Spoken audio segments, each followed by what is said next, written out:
तो कल हम देखेंगे कि सुसंकुलन और सुसंकुलन के प्रकार के बारे में, सुसंकुलन और सुसंकुलन के प्रकार। तो आप देखते हैं सुसंकुलन के उपरांत जो है कि रिक्ति का अभिप्राय क्या रहता है और रिक्ति के प्रकार, रिक्ति का अभिप्राय क्या रहता है और रिक्ति का प्रकार क्या रहता है। तो गोलाकार कणों को सुसंकुलित किया जाता है, यानी गोलाकार कणों को या आयनों को सुसंकुलित करते हैं। तो उनके मध्य फिर भी कुछ न कुछ स्थान बच जाता है, जैसे यहाँ पे बच गया है आपका, तो बचा हुआ इस रिक्त स्थान को रिक्ति कहा जाता है। जितना खाली स्थान बच जाता है उसी खाली स्थान को या रिक्त स्थान को रिक्ति कहते हैं। जैसे हम लोग लट्टूगर में पैकिंग करेंगे तो कुछ न कुछ खाली स्थान बच जाता है, तो वह स्थान क्या करेगा आपका रिक्ति हो जाता है। या क्लासरूम जैसे रहता है तो हम जितना जगह बैठे रहते हैं उसके अलावा भी और कुछ जगह बीच में छूट गया रहता है, और छूटा हुआ स्थान को क्या कहा जाता है, छूटे हुए स्थान को कहते हैं हम रिक्ति कहते हैं। तो इस प्रकार रिक्ति का परिभाषा हो जाएगा कि गोलाकार कणों को सुसंकुलित करने पर, गोलाकार कणों को सुसंकुलित करने पर उनके मध्य बचे रिक्त स्थान को रिक्ति कहते हैं। गोलाकार कणों को सुसंकुलित करने पर उनके मध्य बने रिक्त स्थान को ही रिक्ति कहते हैं। अब ये रिक्ति वॉइड्स कहा जाता है, रिक्ति कहते हैं। ये रिक्ति दो प्रकार का रहता है। पहला होता है टेट्राहेड्रल वॉइड्स यानी चतुष्फलकीय रिक्ति, पहला चतुष्फलकीय रिक्ति, और बाद में देखेंगे दूसरा कि अष्टफलकीय रिक्ति यानी चतुष्फलकीय रिक्ति, और दूसरा अष्टफलकीय रिक्ति। दो प्रकार का रिक्ति रहता है, पहला चतुष्फलकीय, दूसरा अष्टफलकीय रिक्ति। तो देखते हैं पहला चतुष्फलकीय रिक्ति का क्या अभिप्राय रहता है। रिक्ति का परिभाषा आपको बता दिया गया था कि गोलाकार कणों को सुसंकुलित करने पर उनके मध्य बने रिक्त स्थान को ही रिक्ति कहते हैं। अब देखते हैं हम लोग चतुष्फलकीय रिक्ति क्या हो जाता है। चतुष्फलकीय रिक्ति क्या करते हैं कि तीन गोलों को त्रिकोण के रूप में व्यवस्थित करवा लेंगे। इन तीन गोलों को ऐसा त्रिकोणीय व्यवस्थित करवा लेते हैं। चतुष्फलकीय रिक्ति बनाने के लिए चार गोलों की आवश्यकता होती है, जिनमें से तीन गोलों को ऐसा त्रिकोणीय रूप में व्यवस्थित कर देते हैं। तदुपरांत चौथा गोला को इनके ऊपर ऐसा रखते हैं कि चौथा गोला नीचे के तीनों को स्पर्श करता रहता है। पहला की जो तीन का कटान बिंदु है, यानी जो एक पॉइंट है वहां पे ऊपर वाला गोला को रख देते हैं। जैसे तीन तो बिंदु रखेंगे और तीनों को स्पर्श करवाएंगे, फिर जो बीच में रिक्त स्थान बच जाएगा उसके ऊपर जो है चौथा गोला को रखेंगे। तो उस दौरान यानी तीन गोलों को पहला त्रिकोण के रूप में व्यवस्थित करवा देते हैं। तीन गोलों को त्रिकोणीय रूप में व्यवस्थित करवा देते हैं। तीन गोलों को पहले त्रिकोणीय रूप में व्यवस्थित करवा लेंगे और उसके पश्चात चौथा गोला को इनके ऊपर रखा जाता है। तीन गोला को पहले त्रिकोणीय रूप में व्यवस्थित करवा देंगे। जैसे एक तीन गोला हो जाएगा, एक दो तीन, तीन गोला। उसके बाद जो है चौथा गोला को इनके ऊपर रखते हैं इसी स्थिति में चतुष्फलक की रिक्ति का निर्माण कैसे होता है कि इन चार गोलों के केंद्रों को काल्पनिक रूप से मिलाएंगे, यानी काल्पनिक रूप से मिलाएंगे, तो उस दौरान जो है एक चतुष्फलकीय आकृति, यानी कक्षा 11 में जो चतुष्फलकीय आकृति पढ़े थे उस प्रकार का आकृति का निर्माण हो जाता है। यानी चतुष्फलकीय रिक्ति में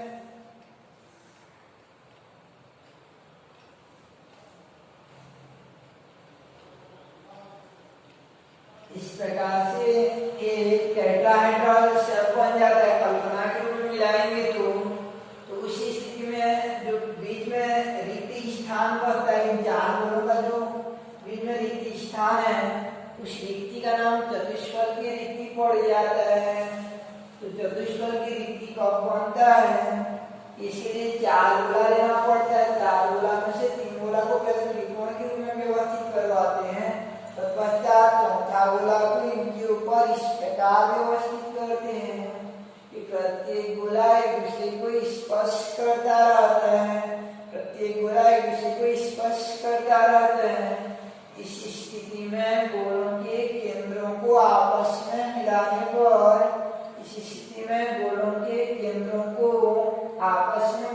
पर एक चतुष्फलक आकृति का निर्माण हो जाती है और इस प्रकार बने रिक्ति को चतुष्फलकीय रिक्ति कहते हैं।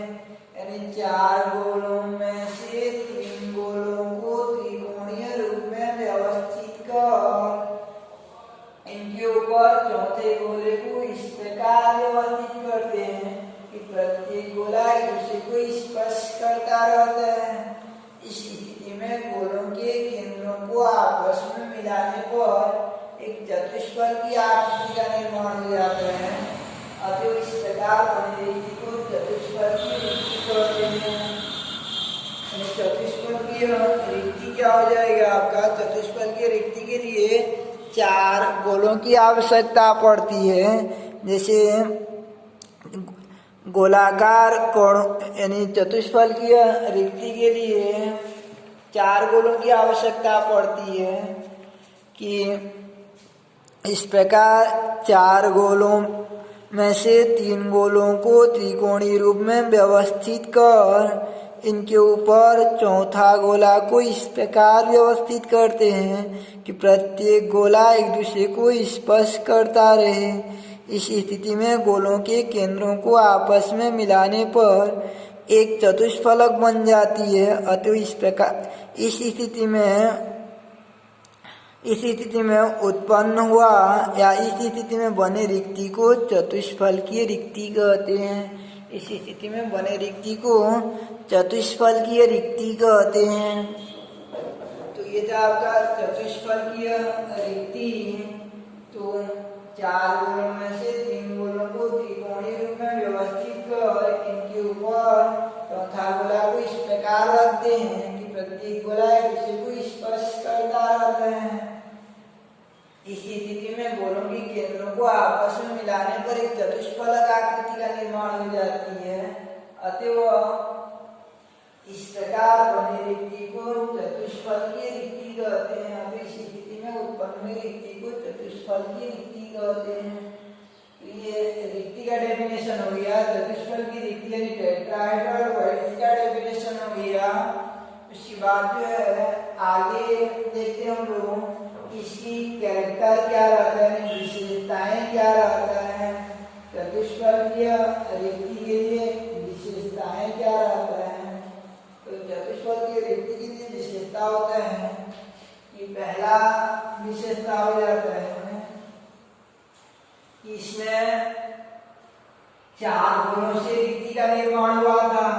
तो रिक्ति को एक छोटा गोला माना जाता है, स्मॉल स्फीयर मानते हैं। तो अब बड़े चार गोलों से घिरा हुआ रहता है, बड़े चार गोलों से घिरा हुआ रहता है। तो चतुष्फलकीय रिक्ति विशेषता में ये छोटा गोला को यानी रिक्ति को छोटा गोला मानते हैं और इस रिक्ति का निर्माण अन्य चार गोलों से हुआ रहता है। अतः की समन्वय संख्या। पहला विशेषता होता है कि रिक्ति की समन्वय संख्या, रिक्ति की समन्वय संख्या यानी कोऑर्डिनेशन नंबर 4 होती है। कितना होता है? 4 होता है, क्योंकि 4 गोले द्वारा रिक्ति का निर्माण होता है।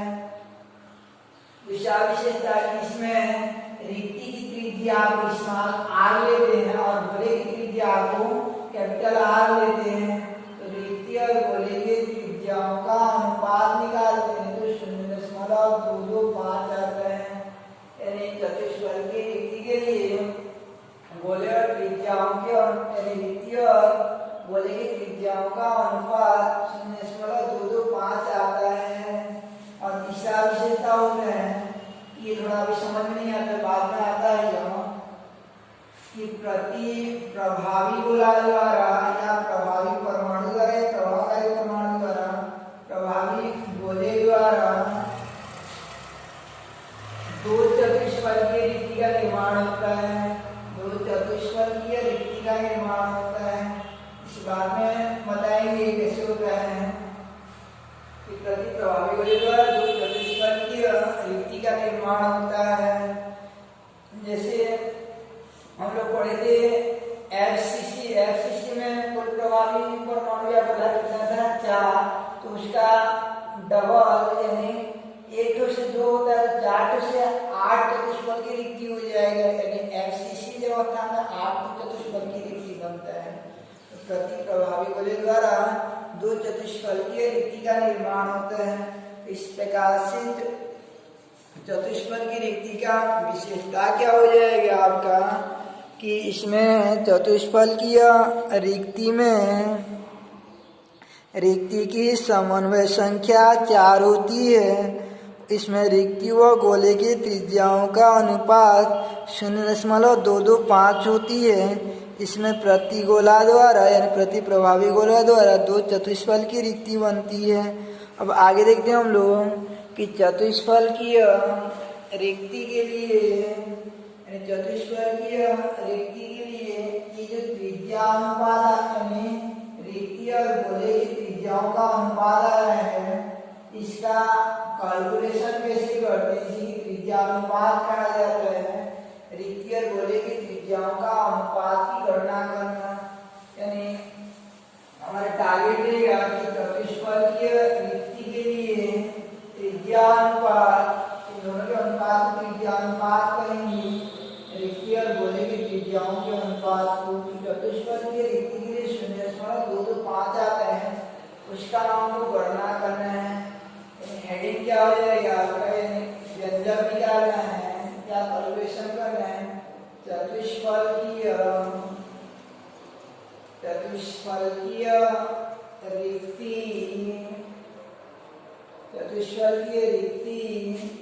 के लिए त्रिज्या अनुपात का व्यंजक, त्रिज्या अनुपात का व्यंजक, तो चतुष्फलकीय रिक्ति के लिए त्रिज्या अनुपात का व्यंजक निकालेंगे। तो इसमें एक घन लेते हैं और एक घन लेते हैं